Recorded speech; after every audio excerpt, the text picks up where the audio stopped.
Hey folks, enter the stars. I woke up this morning with another download from the universe that I believe will erase any questions that anyone has of whether or not My Pet Goat 2 is referring to the Catholic Church, along with all of your suggestions and revelations. I've tried to include a lot of those in this video.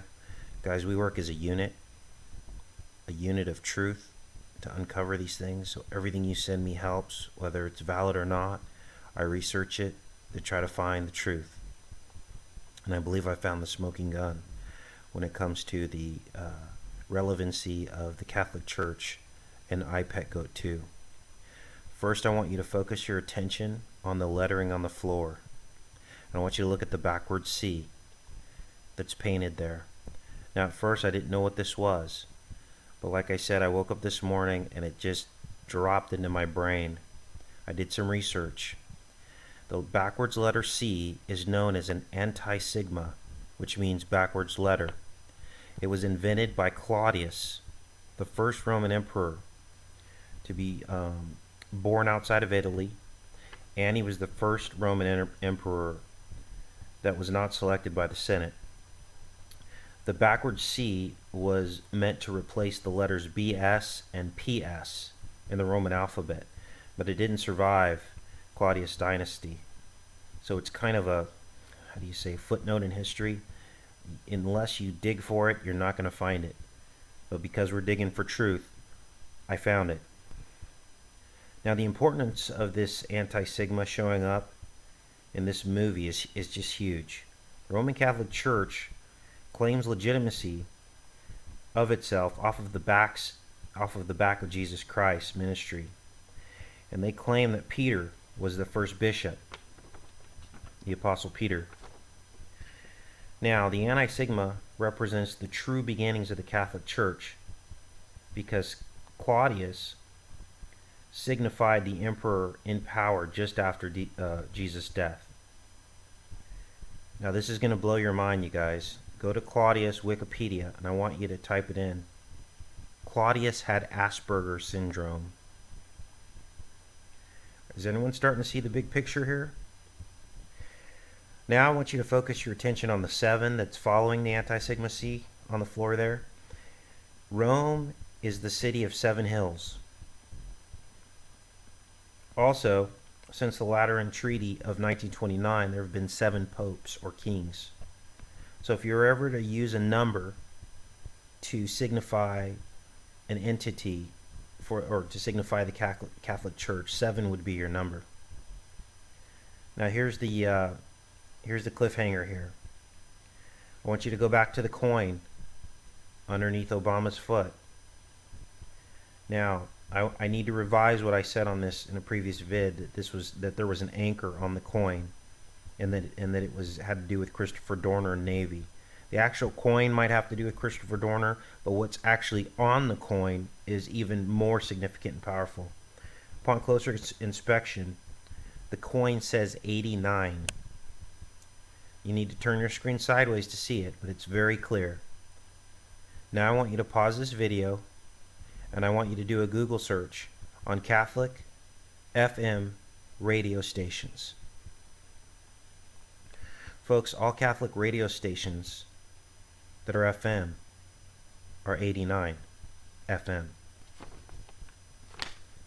So this is clearly Catholic, and which lends more validity to some of the things that we've uncovered to this point. Friday, I ripped a vid for you guys about I Pet Goat 2, and at the end of that video, where the meteor and destroying the pyramids, I compare that to the Russian meteors.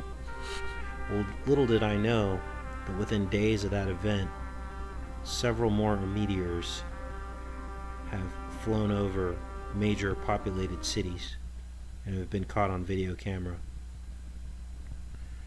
which lends some credibility to my assumptions regarding those meteors from My Pet Goat 2.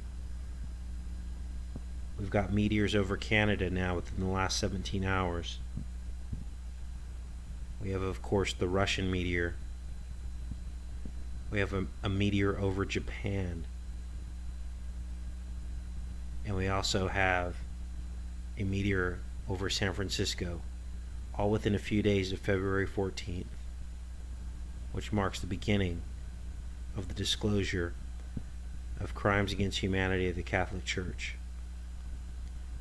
And I've heard a few comments regarding this as a bit of a stretch, but in my opinion, I can't see any other way to look at these facts that have been presented before us. I also want to state on this video, you guys, we all work as a team here. Just because I'm disclosing a lot of this information does not mean that I came up with it all by myself. We share ideas, we collaborate. Truth is free for everyone to see. Whoa. See that? And through truth, we will all be set free. So this isn't about Enter the Stars making videos. This is about getting the truth out to as many people as possible. Worked with Blake Egan. I've worked with several other people to try to get this truth out. Every bit counts. I've worked with Chrissy Sumer. And through the collaboration of all of our efforts, every email you send me, I read. We're going to get the truth out. This iPet goat kind of came out of left field for me. I had no idea that there would be all of this synchronicity and serendipity in this video. And I gotta give it up to Blake for pushing me on this, to have me take another look at it.